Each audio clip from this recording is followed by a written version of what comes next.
gün aləm mənada peyğəmbərlərdən birisi bir quş görür. Dəryanın qırağında. Özü qızıldan, dimdiyi gümüşdən, gözləri zəbərcəddən, tükləri yaqutdan. Sahildən dimdiyinə götürür bir dənə daşı, atır dəryaya, qayıtır. Yenidən alır bir daşı, qayıdır, atır suya.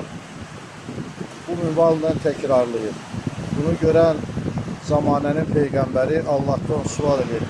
Ya Rabbi, bunun səbəb hikmətini mənə bəyan elə. Allah Teala buyurur ki, o dəniz mənim rəhmətimdir. O daşda bəndələrimin günahları.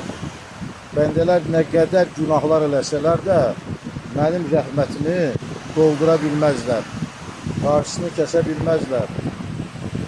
Əgər mənim bəndəm tövbə istiğfarla mənim huzuruma, mənim yanıma qayıtmış olsa, mənim rəhmətim hamının bütün günahlarını bağışlamağa çatar.